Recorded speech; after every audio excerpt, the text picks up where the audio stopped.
Hi there. Thank you for joining me on the Passionative podcast, where we talk about following your passion, creativity, and doing what you love. This is your host Sagar Mehta, and today I'm looking at how to use fear to create amazing things, expand your comfort zone, and achieve success with your passion. Fear is the most real emotion. It's simply the most real. And it's something that has survived the millions of years of evolution without changing at its core because fear is necessary for survival. And we have used fear to get where we are in life. If you think about it, your first attempts at finding your balance while you walk were guided by the fear of falling and hurting yourself. Your first attempts at fitting in your class was because of your fear of being left out or being alone. Our need to feel secure is driven by the deep fear of not having enough for ourselves and the people we care about, the fear of being a failure at life. Fear works for us in a variety of ways, but as we grow up, fear comes to overpower our very being. That same fear that was a shield that protected us and helped us grow becomes this sword that slashes through all our dreams and hopes and passion and builds this blanket of security that feels safe but never feels complete. If you truly want to do something you love and create a life that gives you meaning, satisfaction, and joy, then we must learn how to control this fear. And by controlling your fear, I don't mean that you shouldn't feel fear or that you can't feel fear. That isn't possible and will only lead to you running away from it, which doesn't really help you. What you need to do is work on this fear, in this fear, with this fear, and through this fear, and gain control in a way that you can use it to drive yourself forward, create things you can be proud of, and find the success you want. For this, you need to be aware of a few things. Notice what kind of situations fear comes up in, and then take a few steps to start bending it to your own will. Most often, fear will simply show up as the fear of failure. In reality, all fears are this same fear in one form or another. But in its simplest form, you won't start doing what you love because you feel you will fail at it. You will probably fail at it again, just like you did the last time you tried. So why bother? Why start at all? This fear of failure stops most of us from even starting back on the difficult but eventually fun journey of following your passion and going after your dreams. Or let's say you're already creating art and every time you sit down to do it, you suck at it. You see no progress and the feeling that maybe you're not good enough starts to enter your mind over and over again. You look at what you made, don't quite like it, see it as a failure, and starting next time becomes that much harder. Will you ever get good enough? Is another question you ask yourself constantly. Or maybe you are the kind of person who likes to keep to themselves, have few good friends, avoid overly social situations if you can, and find it hard to strike up conversations even if you need to. If you are that person, by the way, hi there, sister or brother. You find it hard to talk about your art with new people. You see someone who could help you on your journey, but don't know what to say to them, and so on. It would help if you walk up to them, but that's outside your comfort zone, so you never go. Or you fear success itself. You're putting in some good effort day in and day out, and even though you aren't sure, you can see good things coming right round the corner if only you stay on this road. Are you ready? Can you handle it? Will everyone laugh at you seeing that you are so wrong even though you are so good at what you do? If you have felt any of these feelings, any of this fear, you've experienced what it feels like when we try to expand, not break, expand the borders of what is comfortable and secure to us.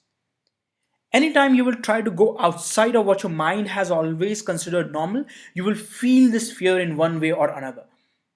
As soon as you understand and notice this fear, though, you'll be able to act in spite of the fear, and that is where great things happen. So, how do we go about this? First, stop trying to convince yourself out of fear. A lot of times, when we hear we must act even if we are afraid, we take that to mean we must tell ourselves to calm down and just do what we want to do. Best of luck fighting against millions of years of evolution. Fear was built into you so that you cannot convince yourself to do what might harm you.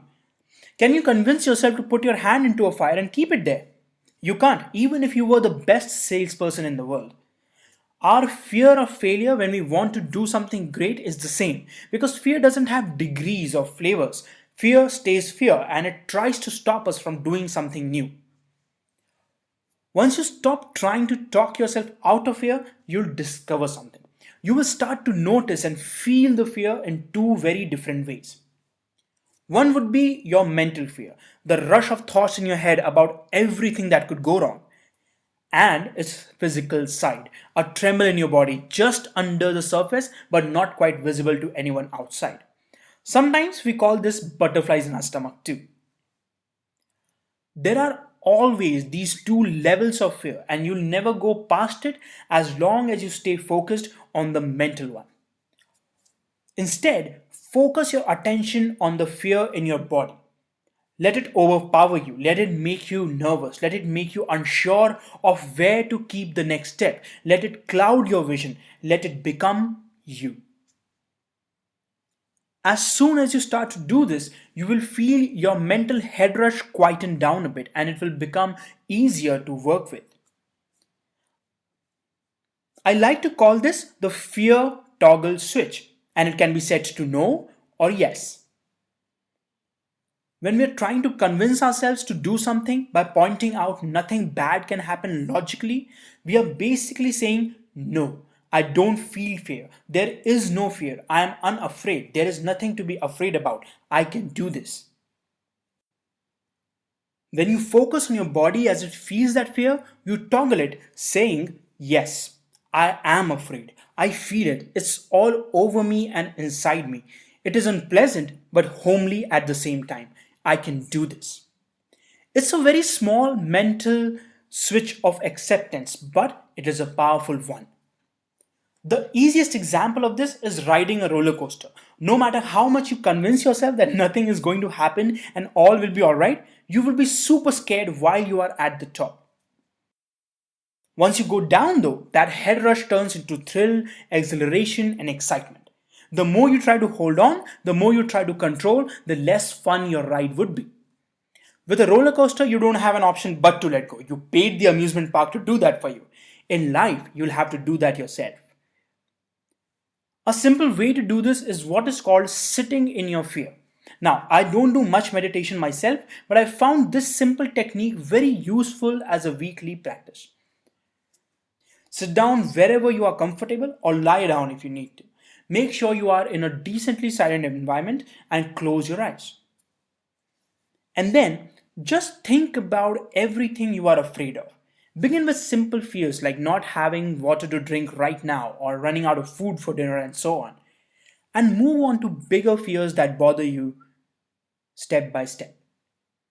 As you unravel the deep fears in your mind, notice the fear taking over, and instead of focusing on your mind, focus on your body. Observe as it gets defensive, asks you to move so it can control its shivering, which will give it a feeling of being actually in control of your fears. Stay here. Let the fear take over your body first. Then, slowly open your eyes again and again see how your body and mind feel more in control of those fears just by being in control in the real world. This is easy to do and something you can take up as a habit if you like. Fear is real. Fear is here to stay. Fear is your friend. I believe that if you're not scared each day, if you're not afraid of failing every time you do something, you are simply not doing enough. Nothing of matter happens without being scared that everything will go wrong. My message is simply this: step out. Work on things you like. Find the things you love. Be around people who are on the same journey as you. Talk to them about it. Help them out of it. The grind is hard. The grind is punishing. The grind is the sea full of great white sharks that you are afraid of, but none of which truly give a damn about you. Guide your ship where you want to and look at those sharks swim with you to wherever you are going. Thank you for joining me on this episode of the Passionative podcast. I'm always happy to hear from you about your passion, your struggles, your challenges, and welcome all your questions. Simply go to Passionative.co and let's get talking. This is your host Sagar Mehta signing off. Stay awesome.